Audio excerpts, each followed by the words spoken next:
Captain 2G spectrum விவகாரத்தில் ராசா கைது செய்யப்பட்டது வந்து காலம் தாழ்த்தி எடுக்கப்பட்ட நடவடிக்கையா? உண்மைதான், காலம் கடந்து நடவடிக்கை எடுக்கப்பட்டதான். ஏன்னா 2008 ராஜா மேலே குற்றம் வந்தது. அப்போ இருந்து காங்கிரஸ் கட்சியும் திமுக இதை மூடி மறைச்சிக்கிட்டே இருந்தாங்க. இதை முதல்ல வெளியே கொண்டு வந்தது சுப்ரீம் கோர்ட்டு.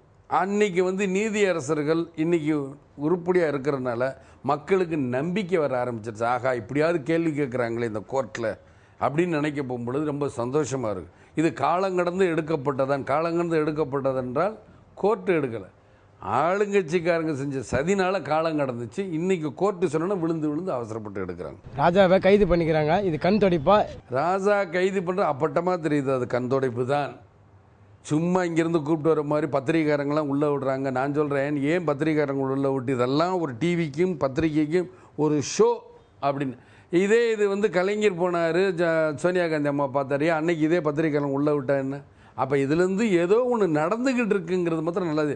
இது எல்லாமே கண்துடைப்பு நாடகம். கேப்டன் சார், கைது செய்யப்பட்ட ராஜாவுக்கு எதிராக ஏதாவது ஒரு உருப்படியான நடவடிக்கை எடுப்பாங்களா?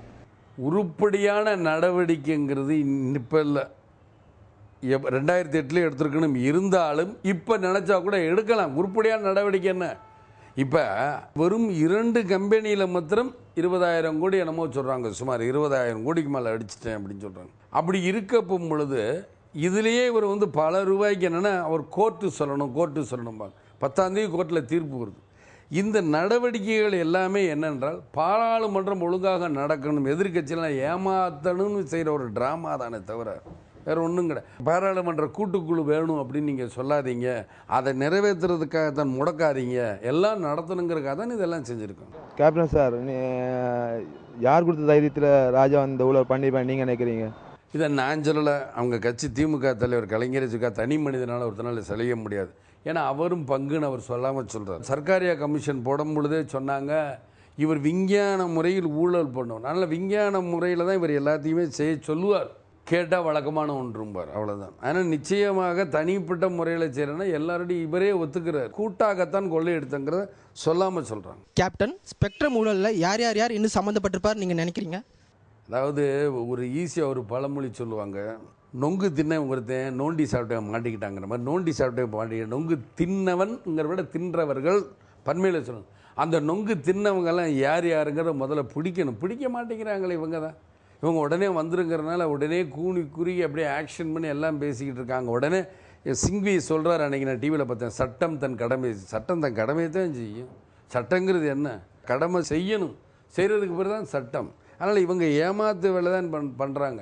இது கலைஞர் சொன்னார், சட்டம் தன் கடமை செய்யும், தர்மத்தின் வாழ்வுதனை சூதுகவும் மீண்டும் தர்மமே வெல்லும். அந்த தர்மம் வெல்லுதா இல்லையான்னு பாருங்கள். இவர் மாதிரி சூது பிடிச்ச ஆளுகளும் திமுகவும் காங்கிரஸும் சூதுவாது உள்ள கட்சி, இது ரெண்டையும் இந்த சூது கவப்போதா இல்லையான்னு பாரு. கேப்டன், இப்போ இந்தியாவில் பார்த்தீங்கன்னா ஒரு சர்ச்சைக்குரிய விஷயம் நடந்துட்டு இருக்காது. என்னென்னு பார்த்தீங்கன்னா, இப்போ 2G ஸ்பெக்ட்ரம் 1,70,000 கோடி வந்து ஊழல் பண்ணியிருக்காங்கன்னு சொல்லி பெரிய இது நடந்துட்டு இருக்கு. இப்போது அதில் வந்து கருணாநிதி குடும்பத்திற்கு எந்த அளவுக்கு தொடர்பு இருக்குன்னு உங்களால் சொல்ல முடியுமா?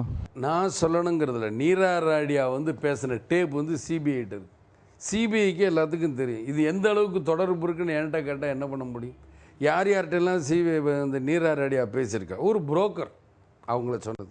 ஸோ அவங்கள பிடிச்சி எவ்வளவோ எடுத்திருக்கா. அப்போ அவங்ககிட்ட எல்லாம் உண்மை தெரியும். இன்னும் அவங்களே இன்னும் விசாரிக்கும் போது எல்லா உண்மைகளும் வரும். ஆனால் விசாரிக்கிறாங்களா என்னங்கிறது எனக்கு தெரியாது. ஸ்பெக்ட்ரம் ஊழலோட பணம் வந்து வெளிநாட்டு கடத்தப்பட்டிருக்கு இல்லையா, அதை பற்றி உங்களோட கருத்து என்ன கேப்டன், சொல்லுங்கள்.